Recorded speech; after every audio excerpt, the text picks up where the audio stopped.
Hello, hello, hello, everybody. It's me, Jessica Grace, right here inside of Jessica Daily. Thank you so much for joining us. We have a very special show in store for you. I am so excited. I'm beyond excited, actually. My uncle, Mr. Marshall White, is joining us today to discuss leadership and excellence in his journey to developing the Unity Performing Arts Foundation. You don't want to miss this, y'all. It's getting ready to be awesome. So go ahead and start putting your comments in the comment section. I'm already checking to see who's here, who's ready. If you know someone who is really interested in starting a nonprofit organization, they want to start a business and they don't know, like what type of characteristics they need to have in order to do that, you want to invite them right now to tune in. We're going to dive into, what it really takes to lead an organization, let alone an impactful organization. So I want you to take a moment right now and share this video. We've got some exciting news coming your way. It's good to see you all. Hello, good to see you. My Aunt Rhonda is in the house. She's ready to tune in and hear all of the exciting information that's shared. Make sure you guys share this. Make sure you start a watch party. All of the above. We're coming right back after this. Execution is the next thing that I want to talk about. Because what good is it for you to actually write a plan, right? And say, okay, I'm going to do this. I'm calling that person. I'm not walking in fear anymore. I'm calling that person today. And then stuff comes up and you're like, oh, I didn't make it. I didn't get a chance to, and it's late now, right? So you have to make sure you have to hold yourself accountable to execution. You have to challenge yourself to move beyond every obstacle that will come up in your way, every distraction, every naysayer, every voice in your own mind that says, are you sure you want to do this? Do you really think you can do that? You've got to challenge yourself to come against all of that, to rise above all of that, and actually execute your vision. The wait is really about what do you do in those seasons while you're waiting on the promises of God. It's meant for us to be productive, not to just stand still and sit on the sidelines, but there is something God wants us to work our time, work our vision, work our plan. There are things that we can be doing while we're waiting on that thing that we've been praying for. Hello, everybody. It's me, Jessica Grace, your empowerment speaker, media personality, and brand strategist. I am here tonight with you to empower you and equip you with tools and strategies to help you expand your brand.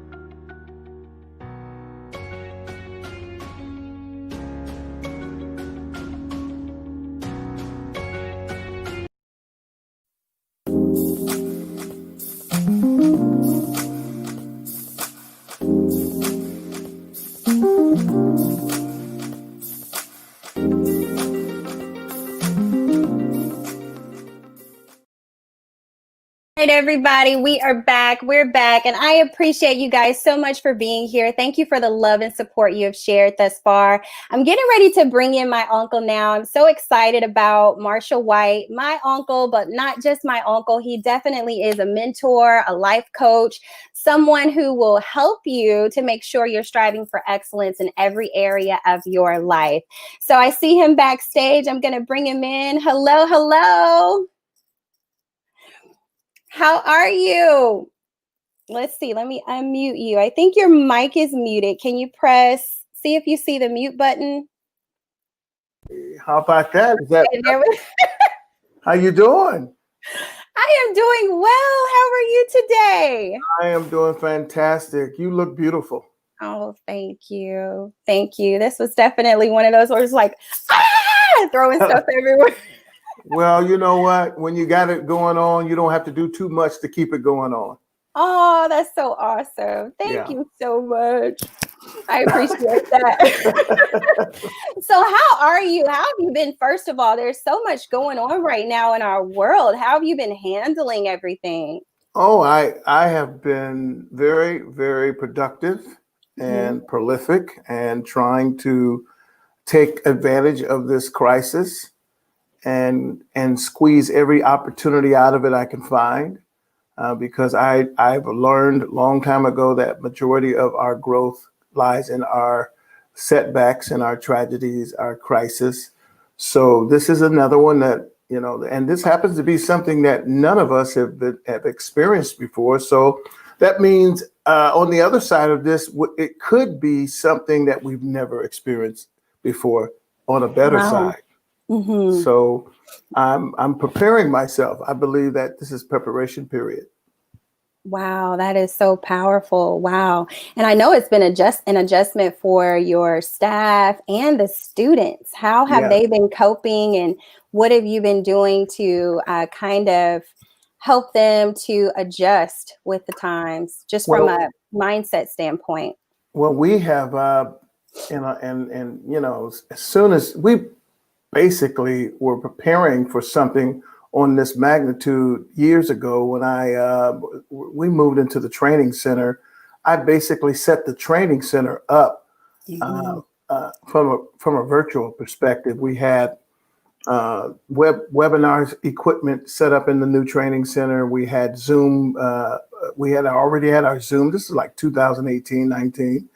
The staff was already working with their own laptops, somewhat remotely. We have been working on our new data management system, and that system was made accessible from your home. That was done. I started that around 2016.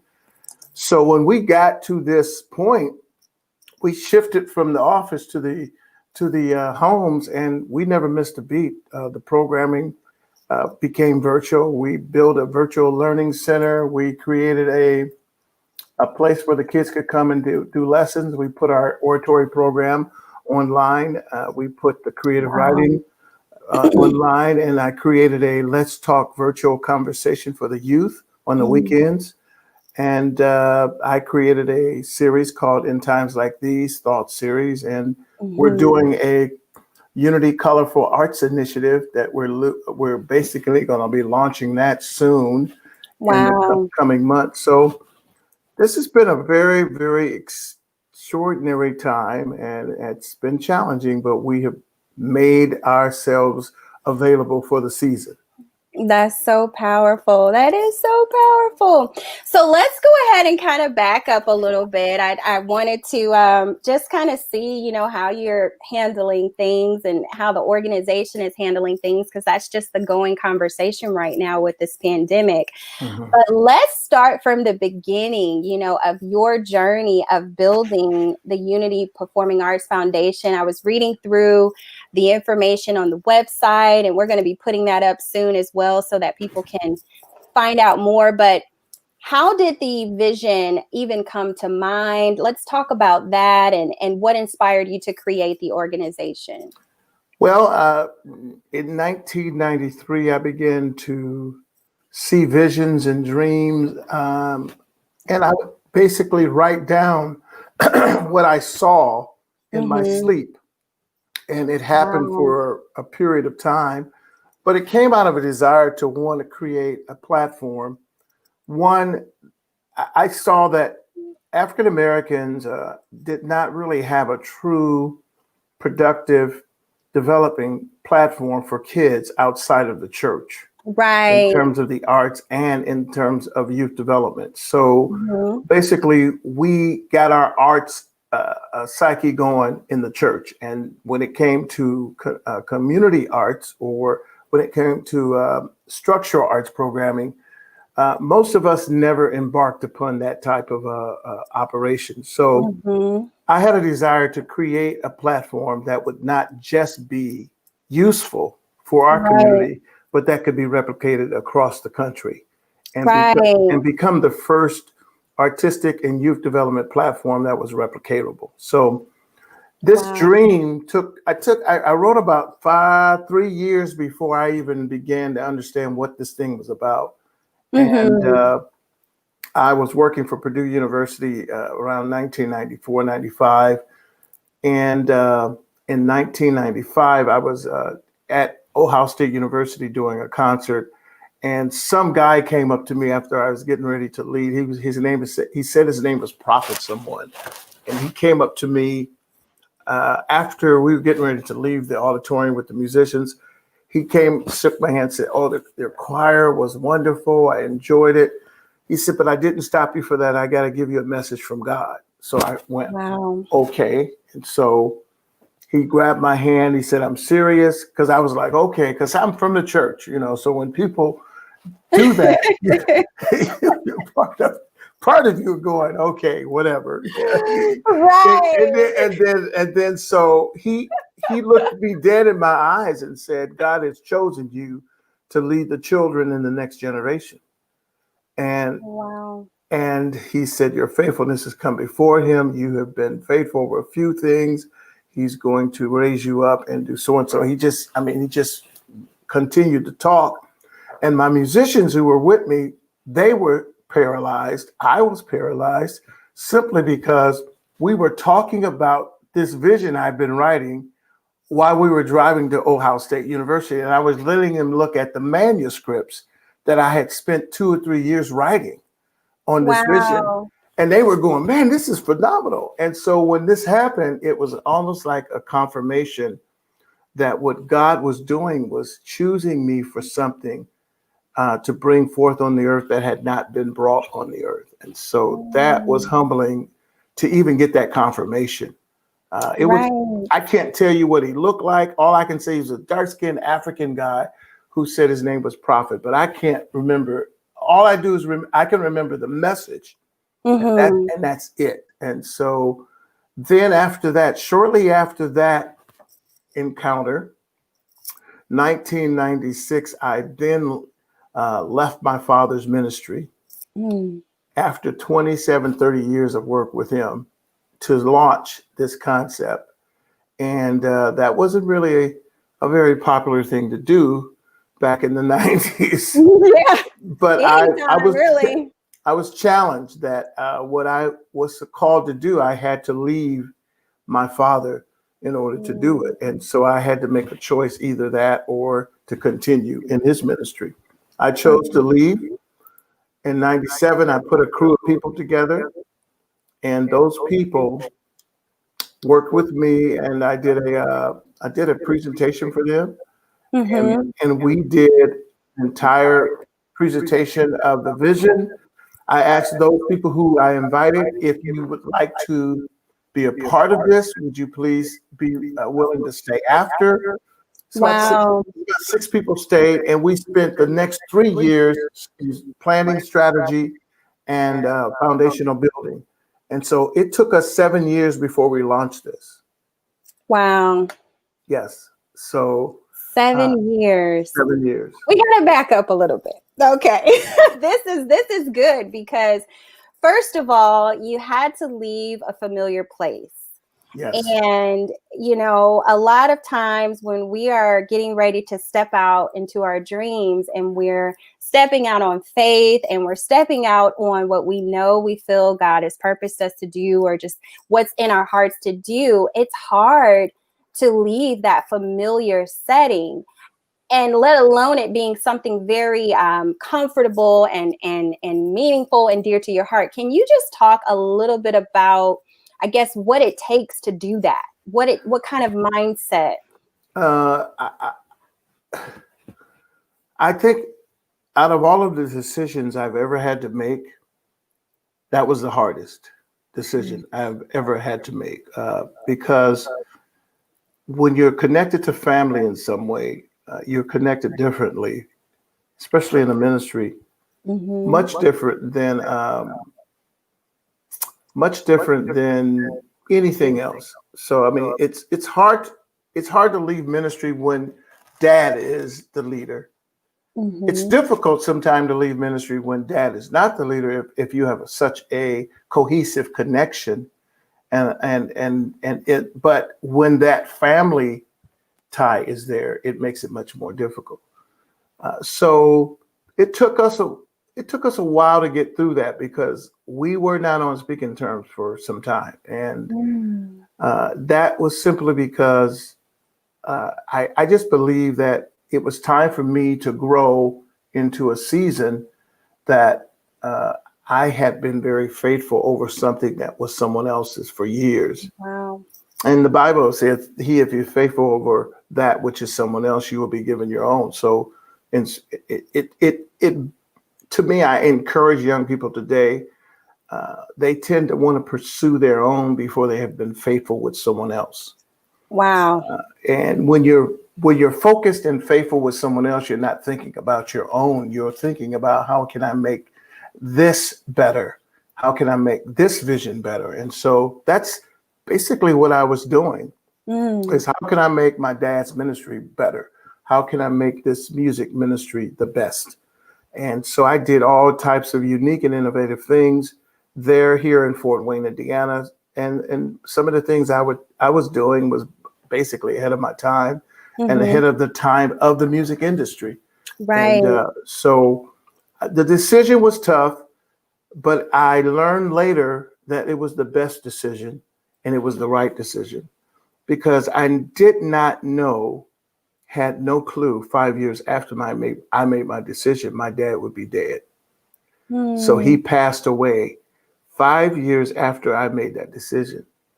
And I didn't see that coming, because he was the strongest, healthiest pastor. And, Granddad was amazing in terms of a leader and a man. So none of us would have ever predicted that God would have taken him that soon.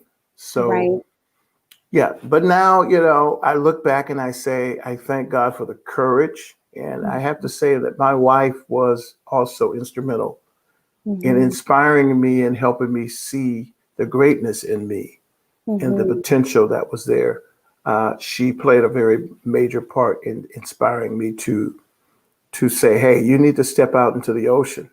And if you do, make this move, I'm with you. And that's what she actually come alongside of me and said, don't worry about the money. Don't worry about nothing. I'm with you. And so, yeah, the rest is history. That is so awesome. Yes. And so after you made the decision, then you started connecting with people to help support the vision. I wanted you to talk a little bit about the power of connections and what it takes to really build healthy relationship, to be one that you want to have a relationship with. You've got to have some characteristics that people want to be connected to. But then also you have to nurture those relationships. So can you share just a little bit about that? I teach the young people that connectivity is the most important quality of network building. And if you make a connection, you nurture that connection into a relationship. When you nurture that relationship, it becomes a network. When you nurture that network, it advances you. Wow. So you have to spend time understanding that anything of any magnitude that you dream or desire, it cannot be done by you alone. It must include many more than yourself, because our success is definitely wrapped up into the hands and hearts and abilities and skills and insights of many other people other than ourselves. Right. So if you do not learn the power of networking and the power of connection and connectivity, you stand the chance of being on an island that will never expand beyond you. And that island becomes lonely at times, but it's even worse when you have no network. If you're striving for a certain level of excellence and superiority in terms of quality and accomplishment and achievement, you're going to already suffer a measure of loneliness at times. Wow. But if you don't have networks and relationships, that is increased by an immeasurable number. And sometimes that could be to your detriment. So while you're young, make connections. And when you make those connections, building relationships require mutual, symbolic type concepts and relationships where you are mutually giving back and you are reciprocating. The law of reciprocity has to be involved in your relationship. So you can't just be a taker and a taker and a taker, and you have to also be a giver and a giver and a giver. So networking, I think, is one of the most challenging exercise for people of color. We tend to be individualistic and not collective in a lot of cases. And we need to practice more of learning how to stay connected. Right. And any given time, stay connected, because life throws punches, and when those punches come, you want to have people in your life that can help you handle the punch and the power and the pressure of that punch. So stay connected. I tell the kids, stay focused and be consistent and stay connected. And that is a challenge, very serious challenge. Wow, that's powerful. Well, listen, Uncle, I am going to take a quick break so we can go ahead and we've got some video footage we want to share because we want people to support the organization. I love Unity. I had the very awesome privilege for the very first time a few years ago of sharing in one of the concerts, and that was so awesome. And so it really did give me a greater level of respect for what the organization is doing for the community, for the young people, and even for the adults, to be honest.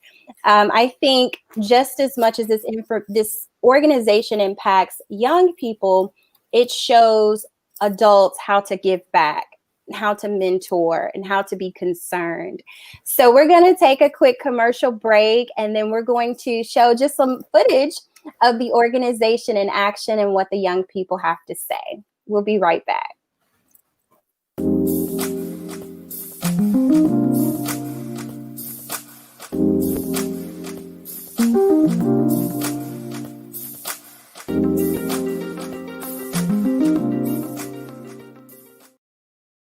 The wait is really about what do you do in those seasons while you're waiting on the promises of God. It's meant for us to be productive, not to just stand still and sit on the sidelines, but there is something God wants us to work our time, work our vision, work our plan. There are things that we can be doing while we're waiting on that thing that we've been praying for.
Well, you guys, I am so sorry about that. It looks like we had some technical difficulties, and I want you guys to know we're going to prepare the interviews and just kind of in post-production go back and make sure we share those. But we've had some technical difficulties with our system, so I want to make sure you guys get a chance to see what the alumni of Unity Performing Arts Foundation has to say about the organization. And not only that, but we have some footage of the performances. We really have some awesome information for you to see. But just a second, I'm getting ready to bring my Uncle Marshall back in. I want him to share a little bit more, just giving some more tips on organizational leadership and what they're doing at Unity. But I want you to prepare your questions. That is what I really wanted you to have the opportunity to do. He has had this organization for a while, for years. And so I want you to take some time to think about what you're wanting to start, what you're wanting to do. If you're wanting to start a nonprofit for young people, if you're a musician and you want to kind of come from being a musician, you know, just playing at churches, playing at gigs or what have you, and really getting something that will give you more bandwidth, then this is an opportunity for you to ask your questions. So I want you to put them in the comment section, and we're going to go ahead and bring Uncle back in. All right, let's see. Hello. I'm here. Okay. I know you have a very busy schedule, so I'm not going to keep you too much longer, but I did. I don't ascribe to being busy. I ascribe to being productive. Productively active. Busy sometimes is a misnomer. Statements made to give a perception of activity, but not in many cases is probably not productive activity. So yeah, I believe that Corona has put a different meaning on the term busy. Yes. And she's done a great job of making people who are so busy accessible. Right. Yeah. So exactly. And it is true. You know, if you're not careful, you just coming up with everything. absolutely. Yes. Well, I did share with them that we're going to bring those clips back in real soon after in post-production, because I want them to see just the phenomenal work that's being done. But for those who are interested in wanting to start a nonprofit organization and they want to create something that's meaningful, you know, and they want to do it the right way, you know, I know I got a chance to witness with working with you. You have things written out. I mean, you have your files organized. It's just the epitome of having an organized setup. So share what are some tips that you would give those aspiring leaders and those existing leaders who want to just improve their leadership? Well, nonprofit is a endeavor that most people take on because of either a mission. Let's forget the word mission here. Either a tragedy of some sort or some void they feel that needs to be filled. And I tell nonprofit executives that if what you desire to start, you don't have time to plan, you should never start. Because if it's there to help the hurting or help someone in need or help meet a need or fill a void, and you don't plan it properly, you're going to cause more problems than you are solving problems. And so if I try to take people through the process of skillful, knowledgeable, equipped, conditioned, prepared. So you got to be skillful, Wow. You have to be knowledgeable, you have to be equipped, you have to definitely be conditioned, because you got to know how to take the punches. You got to know how to do, you got to know how to, I think nonprofit tends to give most people the attitude that I don't have to work as hard or I don't need to do as much. And so they walk into this world where every time you get paid, you have to raise the money. You don't have tithe and offering coming in on Sundays. You don't have a pool of people giving to you every week. You don't have those resources that you need to start. You don't have, and in some cases, you don't have a support mechanism behind you. So Right. you need to get a coach. You need to find someone who can guide you on that journey and be real with you when they need to be real, because most people that I have worked with, and I still work with a plethora of people, young and old, they, in a lot of cases, start out, they don't get it. That when I tell them I spent 7 years planning Unity Performing Arts Foundation, that the entire vision, structure, and plan and foundational structure, operational structure, the executive level structure, the programming structure was put together when I launched. The systems that was needed to manage and track the information was designed. I designed those systems. So a lot of that work, if you don't have, and I say this all the time, I say this to to people who say, well, I can't do that. I said, well, if you're not equipped to get the job done, then you find someone who can, because you don't ignore the job. You got to get the job done. You have to do it a certain way. And there's so many different categories. And the nonprofit, in a lot of cases, hold you accountable more, in more cases, than for-profit. You have legal responsibilities to manage annually that you have to get in, things that you have to meet in terms of with the taxes. So there's several categories. Here's one. You got to have a good vision and mission in place. Then you got to focus on membership, especially if it's a youth type of institution or environment. Then you have to look at funding. You have to look at programming. Then you have to come up with what are some of the legal things that I have to focus on. Then you have to concentrate on executive leadership. So executive level leadership is your board of directors. Then you have to select and choose those people to work along with you. And then the next level would be administrative level. Then the next level is volunteer level. And then you're talking about public awareness. So all of these levels are areas that you should track, so that maybe every year you do a report card on your development and your growth. And if you don't see a certain area of your nonprofit growing, you need to work on focusing on that area to improve it. So, right. And it's. I would tell anyone, this is not something that you jump out there and just do. You definitely need to be skillful, knowledgeable, conditioned, equipped, conditioned, and prepared. So, wow, it's a journey, and our concept is a multifaceted concept. So it's not just singing; it's singing, creative writing, public speaking, dance, instrumental training, and youth development, leadership development, character development, lifestyle training, career development.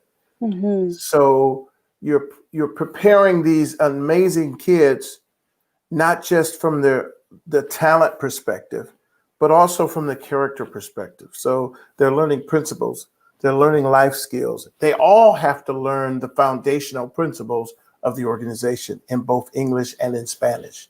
wow. So at any given time, you ask them, what is the pledge? What is the mission? What is the focus? And they have to know this, because my philosophy is that they might not ever leave the environment with remembering a song or a particular concert or a presentation, but the foundations that you plant in them can go with them forever. So if you talk to kids now that's been in Unity and they're 25 and 30 and 40 years old, you say, what's our mission statement?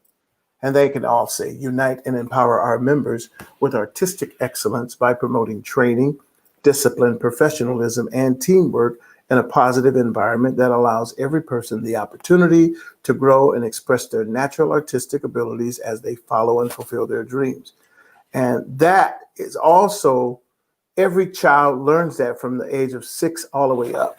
And so I believe in putting substance into the kids and the substance sustains them. The activity occupies them. Mm-hmm. And so if Wow. if you are starting a nonprofit just to occupy kids' time, you're wasting their time. Mm. They need substance more now than ever, because a lot of our children are not getting substance and lifestyle training at home. So they're not teaching it at school, and they're not teaching it in the church. In a lot of cases, there's no community programs focusing on that. So you have to incorporate those things into your environment so that you're not just producing talented people, you're Mm-hmm. also producing quality people. Wow, wow, that is so awesome. Well, so many people are chiming in the comments now. Cedric Williams is excited to be here, and Camilla is here. So, How's my daughter? How's Cedric? How you guys doing? yes, My daughter Rhonda. says she still remembers the mission statement. Yes, yes, she Wow. does. That is so fantastic to be just moving forward in life and still hold those values. Oh, Cedric said the organization changed his life. He got a chance to be a mentor.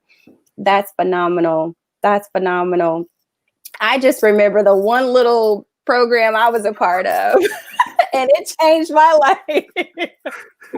It did. It did. Honestly, I was going through a very rough season, taking care of dad, your brother, and Mhm. just supporting and being there for him, and having the opportunity to work with you through my business and be mentored, and then That sing. concert you helped plan with us. Yes, I remember that. Yeah. Yes, That, and the to sing. Oh my yes, you God, did. That's right. I did. That was the tribute to the jazz and blues legends. That was Yes, a powerful concert. it Yeah. was. It was. We had a big band, and we had dancers, and we had string players, and it was phenomenal. Yes. It The, was. the Unity productions are are designed to be first class productions that you would see in LA, Detroit, and any other environment, simply because what we're doing is giving these kids an exposure to the Mhm. world of success prior to being in that world, so they know exactly what to continue to strive for. When you give kids programming that is mediocre, Mhm. and that's whatever that'll do, and it doesn't have that stretch in it, all you will do is you will just whet that child's appetite. You will not challenge that child to stretch beyond its capacity. And Right. so when we do our productions, you're talking 30, 40, $50,000 productions being done with full, the kids have their own makeup artists, their hairstylists, they have, everything is first class. It is. And the Unity production I mean, if you really want to see part of that, they can go to our website and look at the fundraiser link that we did. Okay. And they can get a taste. And then we have a YouTube page, so they can get a taste of that. And we've had some of the amazing musicians and band directors. Right now, we have the band director for Earth, Wind, and Fire, who runs our band, and then another band director out of Toledo, who is Chris Bird, who's the music director for Rance Allen. So we've had some very amazing people work for us and work with us that comes through Fort Wayne and go, is this in Fort Wayne, Indiana? And I said, yes, but we want to make sure this gets all over the country.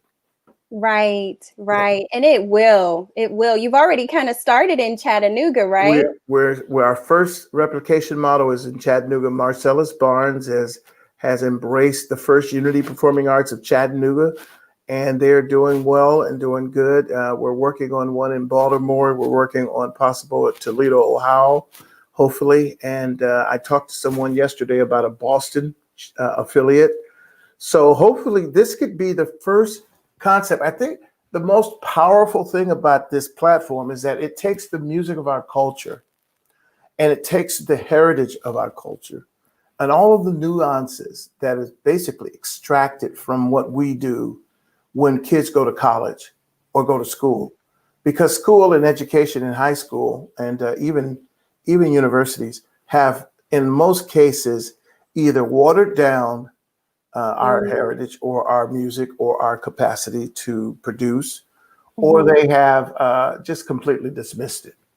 Yeah. So what we've done is created this non-traditional platform where we call it the soulful art forms, and where kids learn music of their heritage, of their culture. They learn the history, they learn the artists, they learn all the art, the speakers, the writers, the dancers that's not taught in history and not taught in the classroom. And they are taught to enjoy and be proud of their heritage, and to, it's not about making concert pianists or great artists out of these kids. It's about exposing these kids to what I believe our country has failed to do. Mm. Wow. And that's powerful. And I've seen it. I saw Matthew. Like, Matthew is on Broadway right He's now. on Broadway, absolutely. One of the alumni, and he was able to phase into something that he had already been exposed to. That's right. So that is super powerful. What would you say are some of the challenges, just to kind of meet people, some of them where they are, and let them know that it's not a perfect road? What would you say have been some of your greatest challenges leading in your community and just being a leader in general? Well, I would say one of the toughest challenges to embrace is that you might not get support from the people you're trying to help, or the people you're trying to empower, or the people you're trying to raise the bar for. So you're trying to raise these pride levels to a point where those people can be proud. Well, they might not be your supporters. They could end up being most of your people on the side that's sitting in the audience and not really getting in the ground, in the playground, and saying, okay, what can I do? How can I volunteer? How can I invest? And that's the biggest challenge. So you have to be able to create an environment that is attracted to all people. Because if you create it to attract one culture, it could be damaging in the future, because nonprofit, a lot of times people of color have not been trained how to communicate their philanthropy or communicate their volunteer time in the form of a nonprofit or community nonprofit. They've only been, you know where I'm going with that. You know where I'm going. More of a religious You know where I'm going. We've been only, in a lot of cases, indoctrinated into supporting just the church. Yes. And so when you talk about creating an arts institute, an institution of the arts and development outside of the church, our people need to learn that the community has to become the foundation of the church. And the church must be an influence to the community, not just to a group of people that are members, but it must become a collective and a corporate influence in the community. Right. So what I've tried to do is to take something that was basically kept inside the four walls of our religious institutions and plant that outside in the community where other cultures could enjoy and learn and appreciate it. Because I think one of the reasons why educators and those who have been skilled in the area of music and classical and all have basically defied our art form is simply because it's only been able to be recognized or enjoyed in the four walls of the church. And even in our community choirs that we have created in our communities, they only cater to one culture in a lot of cases. And so they're not basically existing to educate and expose. They're only existing to entertain. And they're only existing to entertain our culture and not educate our culture and educate other cultures, to how authentic and how much acuity that music has that we perform on a Sunday on a basis. That gospel music, that praise and worship music, those genres that we perform every week to the four walls of the church are so valid that they have the same capacity and effectivity to be able to be effective in the community. And so that's what Unity's motto has done. We've taken the music of the church to the community, the education of that music to the community. And we give kids a balance of training and exposure to music. It's not just the religious aspect of music that God has blessed us with, but he's also blessed us with a secular side of music that has also been designed to affect us, a part of our soul and emotions. So those challenges are there. Now, here's some financial challenges. You might not have the money and resources when you start out. You might have to work a job while you are trying to run a nonprofit. You might not be able to be full time. There might be times that you don't have money to pay salaries. There might be times that you don't have money to do where your mind is. So it challenges you to think outside of what I believe are the limitations that we learned as African Americans. There are three levels of ropes of boundaries that we've learned. I think they're bound. They have bound us for so long. I ain't got it. I can't do it, and we can't do that. So we ain't got that. I mean, we heard that. Boy, you know we ain't got that. Or now you know we can't do that. And now we can't go there. So when you hear those things, you're going, oh, you're trying to take this into a different dimension. I can't do that. I don't have it. And I can't go there. If you don't change your mindset or you get around things that can begin to change your mindset, you're not going to rise up out of those challenges. You're going to be consumed. And so that is something I had to do. I had to definitely develop a mindset where this is not something that has to fail. It only if I allow it to. So I think the money thing, and then finding quality people to work with your young people. Right. Finding quality people. I mean, that is a challenge at times, because our people are broken and hurt, and they're in pain, and they're in paucity, and they're in penury, and they have so many issues. And if you're bringing issue-bound adults around issue-bound children, and what do you create? Issue-bound issues. So, you're trying to raise the standard of kids, and then you got these what I call cook cakes who are broken and broken people trying to help broken trying people. to help. So you got to create a standard, and that standard has to stand. You can't compromise it. And our standard is excellence and nothing less. And so in hiring and demanding what we demand out of the kids, board members, everything has to follow that standard. And when people don't, you have to be willing to give them the right hand of fellowship. And you have to be willing to share with parents and kids that this is not acceptable. And if you don't meet this standard, you can't go. You can't do this. You can't perform if you don't do this. If you don't do that. And it's tough because people are going to be mad at you, and they're going to call you hard and mean. So again, our kids need challenging environments in which to help shape and mold them into great people so that they can be prepared to be the leaders of tomorrow and today. And what I love, what I'm hearing is you understand that this organization was given to you. So you're responsible for how you allow this vision to pan out. So I admire that, and I appreciate you sharing how, God gives us, gifts and talents, and he gives us ideas. We have these inspirations.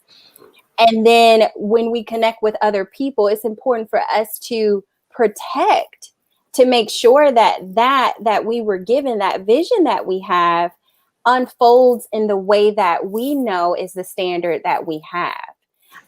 Because a lot of times we'll say, oh, I'm just going to have this, even with myself, planning my productions and doing what I do. And I get with my team and I'm like, no, the colors have to be the same. The fonts have to be the same. The branding has to be the way that it's supposed to be, because this is a representation of me, and sometimes when we work with people, it's not their baby. So they don't have the understanding. So that's a very powerful point. Very powerful point. Well, I'll make a point to you that there's one mental understanding that you have to have about nonprofit. It doesn't belong to you. So the moment you possess it, you have now taken something and called it yours. It's a 501c3. The moment you register that nonprofit with the state, it now belongs to the state. Wow. It belongs to the board of directors. It belongs to the public. So here's a classic example. You must take responsibility for the mission and not take ownership of the vision. You take responsibility for the mission that the vision has produced, but you don't take ownership of the vision. The vision is given to you by someone else. So the moment you possess that, and everything you possess, you hold hostage. Yeah. Now, so what's your role? Your role is to protect it, to promote it, to grow it, to manage it, to care for it, and be willing to allow others to come alongside of you and do that. Now, you're responsible to not only set the standard, right? You are responsible to enforce the standard, but not to own the nonprofit. You have to have your own LLC, because a 501c3 is not yours. Right. And most people don't realize that. And they start a nonprofit and say, I want to start my own nonprofit. There's no it's not yours. no such thing as my own nonprofit. You can act like that, but the board of directors can fire you. Wow. You can be fired by your board of directors. Wow. You, again, must responsibly, passionately love and work that mission. But when your mission is over, the vision should still be alive. Yes. So most people take the vision and the organization, and when they die, it's gone. So wow. Oh, Uncle, that's a whole that's a whole conversation about legacy. Oh my goodness. Yes. I teach the kids this. I say, listen to learn, learn to know to grow, grow to master, master to pass on to leave a legacy that will change the culture. So the whole essence of my existence on the earth is to teach people of color what it means to not only listen, but how important it is to learn. Not only to learn, but to know. Don't be doing and you don't know. And not only to know, but to grow in your knowledge. And not only to grow, but to master what you're doing. And once you master it, stop and begin to pass it on to others. So now that you leave a legacy, and that legacy has the potential of changing your culture. So it is it is so crucial that we begin to look at our work on this earth as an opportunity to prepare the kids who are protesting to be first. The first will be last, and the last shall be first. But who has to prepare those kids who are second? We do. So that when their opportunity to be first comes, they will be prepared and it won't kill them. Mm-hmm. If you get first and not prepared for first, you're not equipped for first, you're not conditioned for first, first will kill you. Whew. That's a Selah. That's a Selah moment. Most kids are chasing their dreams. I say, don't chase your dream. Prepare for your dream. Don't chase success. Prepare for success. The moment you capture it or achieve it or apprehend it, you'll be prepared for it. But if you chase something, that means it's running from you. Mm-hmm. So try chasing something that's running from you. You're going to run out of breath. So this whole preparational process is important that we incorporate it into our churches, our schools, our community organizations, our institutions, our universities, because the shift that's happening in America today, this shift has to prepare both cultures. The white culture needs to be prepared and understand how to be second. And the Black culture needs to learn how to be first. Don't chase your dreams. Prepare for your dreams. That means you got to read, you have to research, you have to write, you got to develop your skill sets. Oh, well, you say, oh, that's not my ministry. That's not something I do. Well, then that means you have to go learn it, because that's what it requires when you want to dream. See, dreaming means achieving something you can't see or even probably do. So what do you have to do? You have to prepare yourself to do something you can't see or to do something you can't do in order to be prepared for your dream. I'm seeing a whole workshop, like a whole series. I'm seeing something here. This is good. This is so good. I mean, my goodness. And you were reading my mind. I was going to ask you because I know that Granddad was an activist. And so I know that you all grew up in an environment where he was, just boycotting and doing those types of things to make sure that there was equality. And so I wanted to ask you, how have you been coping with what's been going on, the conversation around social injustice, and what have you been communicating to the students? Or have you? We have addressed it, and our entire environment is an empowering environment. We want our kids to understand, and I mean, some of the topics that we've been doing on Let's Talk on the weekend have been, racial injustice, systematic racism, and we're talking kids on the calls at 6 and 7 years old, 8 years old. We have kids from 6 to 19. And so we have two sessions, one from the kids from 6 to 12 and another from 13 to 19. And so the topics are so vast and they're so full of substance, helping them to understand, see their role. What I've learned in this period is that African-American kids, they like playing catch up. So I've learned to teach kids, don't play catch up, eat catch up. You've got to get ahead of the game. How do you get ahead of the game? While others are doing something else, you're doing this. While others are playing, you are working and reading.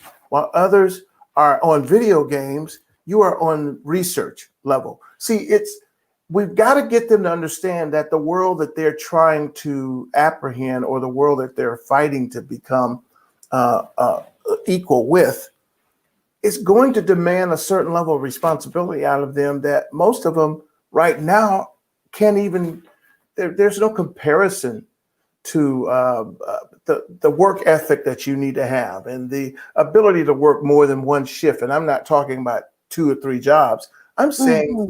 doing development, personal development. And so Right. um, it's tough because this whole pandemic situation is that they can't stay focused to even do virtual learning. Mm. It's like they can't be they it's all of the necessary traits that it takes for you to get advanced and get ahead of the game. Most kids just like catch up because catch up It's keeps easy. you catching up. And Mhm. so instead of eating it, you play it. Mhm. so I say, well, you're going to be one of those kids that are going to say, I should have, I should have, Mhm. I should have. And so I believe that we're living in a time. My dad fought racial injustice. He was the top civil rights leader of Indiana, president of Operation Breadbasket and Push. His friend and good friend was Jesse Jackson. My dad was named Jesse White, and Jesse Jackson used to come to our city all the time and help strategize boycotts. We had crosses burn on our front lawn as kids. He went through it. And when he passed, Jesse Jackson preached his memorial. So we know that this battle of fighting injustice has been going on for so long, but we're at a point in our history that the shift is beginning, Mm. and the shift is slowly telling us we have to change as a people to accommodate the shift. We can't keep business as usual. And you can't put old skins, new wine in old skins. You cannot put new information in old minds. Mhm. So there has to be a shift that happens with us as a people of color so that we can embrace fully Mhm. where God wants to take us. Right. Wow. This is powerful. Well, we are wrapping up here. We have definitely just enjoyed. I know I have enjoyed. This has been so enlightening. And like I said, I mean, I could just see a whole series training. So I'm hoping that. That website is wrong. You got that. You got upap.org. It should be upap.com. Okay, upep.com. We went to Yes. both of them. Let's see. Yeah, .org belongs to another organization. Okay. I don't know why I thought when I went there, but I will go. Let's see, upap.com. .org says United Performing Arts Fund. That's .org. Okay, Yes. got it. Well, we got that corrected, and we're going to make sure we go into post-production and also spice up some things and share with our network so they can take a listen and support what you're doing. So tell me about your any upcoming events, or how can people support as well? Well, the highlight of our excitement now, we are elated to announce our 20th year season anniversary. Hmm. So this is our 20th year season anniversary. We are starting the plans to hopefully have a gala 2021 in July. The kids are excited about that, and we asked them to give us a list of people that they would like to invite as guests in terms of professionals. And it was 2 names that really stuck out, and it was Denzel Washington and Tyler Perry that the kids really would like to come and speak at the gala. We're looking to end our anniversary in South Africa 2022. Hmm. So we're going to take the kids to South Africa and do a big celebration there to end our 20th year season. And this has been amazing. I mean, this whole journey, we've taken the kids to 7 countries. Our last incredible experience is when they sung at the Vatican in 16 and went to 4 countries. They went to Vatican City, Italy, Hungary, and Austria, and performed in different cities all across Europe. And so the kids have been, I mean, when we went to China in 2010 and won the world champion gospel and pop category, they got 2 gold medals there and the world champion title for gospel music. And that was 2000 in China, in Shaoxing, China. That was just an amazing experience for the kids as well. So the journey that we've been on has been amazing. And now I'm in the mode of really helping others who have a desire and a drive and a dream to start something, coaching them and helping them to understand the value of that dream requires you to put, a level of investment into it so that God can use it to have impact in the world. So that's where I'm at now. And this whole racial thing, I'm working also with CEOs, white CEOs, white executives who I'm now coaching and helping them understand systematic racism, their role and parts that they played in it. And they're giving them lessons and helping them to understand how to rise up and begin to change the systems. So we are working on, it's all about preparing ourselves to do what we need to do during this shift. And Wow. So yeah, I'm very thankful to be able to I'm preparing a research center for our website so that nonprofits across the country who are suffering from the ability to, or they have a hard time diversifying, they can learn how to diversify. We created an environment in which diversity was a part of our DNA. Our whole desire was to make sure the arts were more colorful. We're in a city in Fort Wayne where it's 80% white, and 80% white, meaning that every arts program in this city is ran by white people. So we're the only people of color concept in this community. And so we've been able to diversify on the board, the staff, on the stage, and in the audience. And everybody's looking at it going, how did you do that? Well, diversity is not an event. It's a lifestyle. And the dominant culture likes to see it as an event or a particular project. And that's why it only gets to conversation level. It must become integrated into your culture, into everything about the companies and the businesses. You can't just say we have a diversity and inclusion statement and we put it on our website. No. It's deeper than that. So that's what we're teaching CEOs in this area.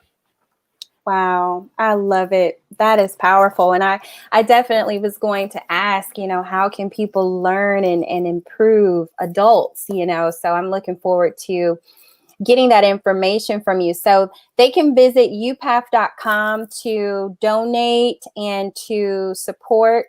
Yeah, if you need to get a hold of me, just my email address is on the website, and you should be able to, or you can use the info at upath.com. And if you live in a city that you're interested in having a Unity Performing Arts in your community, you're interested, I'd say there's 3 things that you have to really get together. You have to have a good, strong artistic person who has the capacity and the versatility artistically to run programming and to run instructional programming as well. Then you need a good business person who has the ability to maintain and the operations, administrative operations, financial operations. Then you need a good fundraiser, a funder, person who can raise money, who can build donors and build relationships in the community. So those 3 people are important. Now, if you don't start with those 3, there have to be a goal in which you are pursuing. You got to have somebody who's strong in the arts. You got to have somebody who's strong in business, and you have to have somebody who's strong in fundraising. Wow, that's good. That's good. All right. Well, they are here. You guys, if you have any questions, put them in the comments section. I got to let Mr. White go so he can get back to his organization and any meetings he has for the day. Are there any last words you'd like to share with those who are watching? Some who may not have an organization, but they are trying to just kind of find their place and what's going on and do something. Yeah, I believe that this is a season of reflection. It's a season of assessment. It's a season of evaluation. You need to sit back and do an assessment of your life. If you've been doing something for so long and it has not materialized into something productive, it's time for an assessment. And that assessment turns into a report card. And you have to be able to be real enough to come up with the answers. So if you don't have a clue on how to do that, you find a coach or someone who can help you achieve that. I love it. I love it. All right. Well, thank you so much. I appreciate you. Thank you. And I really want to say to you, I'm proud of you. Thank you. Stay focused, be consistent, and don't give up. You are amazing. You're special, unique, and incredible. And Melvin is smiling on you. Yes. He is. And you and Blake keep at it. And Uncle is here for you at any given time. So just let me know what you need. I sure will. Look, I'm going to call you after this. No. But Blake is here and he's excited. My mom says hello and her hubby enjoyed. So many people are in the chat and watching. We're simulcasting in a lot of places. Wow. YouTube. So is this recorded? Of course. So you can go back and watch. It's on YouTube, Twitter, Periscope, and we're going to put it out everywhere, even after this, some more clips and things. So it's beautiful. Will you be sure to send me the link? I would love to watch it. Okay. And I'll tell everybody out there, continue to grow and continue to be the best that God has chosen you to be in this season and in this time. Bye-bye, Cedric. Bye, Blake. I love you too. Yeah, so we'll talk. I can't wait to like I said, to see what I can do also to support and to make sure people get these nuggets even after the show. So I love you. Love you too. Thank you so much. All right. God bless. Thank you. Bye-bye. Bye. All right, everybody. I appreciate you guys so much for being here. This was an amazing show. So inspiring. So enlightening. I'm telling you, I feel so encouraged to move forward with what I feel is on my heart to do to impact other lives. And I truly hope that you feel the same way. I hope that you are thinking about what you can do outside of you.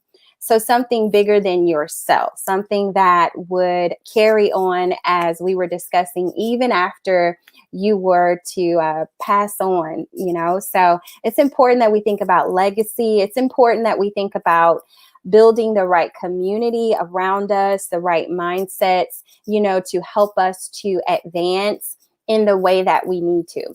So go back and watch the replay, get your notepad, take those notes. I mean, all those great quotes. Share this with someone who needs the inspiration as well. And make sure you follow UPath. Go to upath.com. We've got the comments scrolling at the bottom. Go to upath.com. And then also make sure you follow me. Stay connected. I'm right here wherever you're watching from. And yeah. That's about it, you guys. So I appreciate you for being here. You guys stay tuned. More great interviews on the way. I forgot. Tuesday at 12 p.m. same time, Central Standard Time, I am interviewing Tyshina Davis. She is the founder and CEO of Purposely Created Publishing. So if you have been wanting to write a book or start a publishing company or start a business or even just write a book, and you're trying to figure out if you want to self-publish, if you want to connect with a publishing company, she's going to share her journey. All of her authors are best-selling authors, and she's just had a phenomenal journey. I mean, she's endorsed by Black Enterprise. Tyshina is also on several boards. She's helped several doctors, publish books and series and training manuals. And then she has authors who have more of memoirs and inspirational stories and religious books. So you want to tune in on Tuesday for Tuesday Tips, because I will be interviewing Tyshina Davis of Purposely Created Publishing. All right, more is coming to you. You guys stay connected, stay tuned, click share, please. Share, share, share. Send it to someone so that they can be a part of what's happening over at Jessica Daily. I love y'all. Be safe.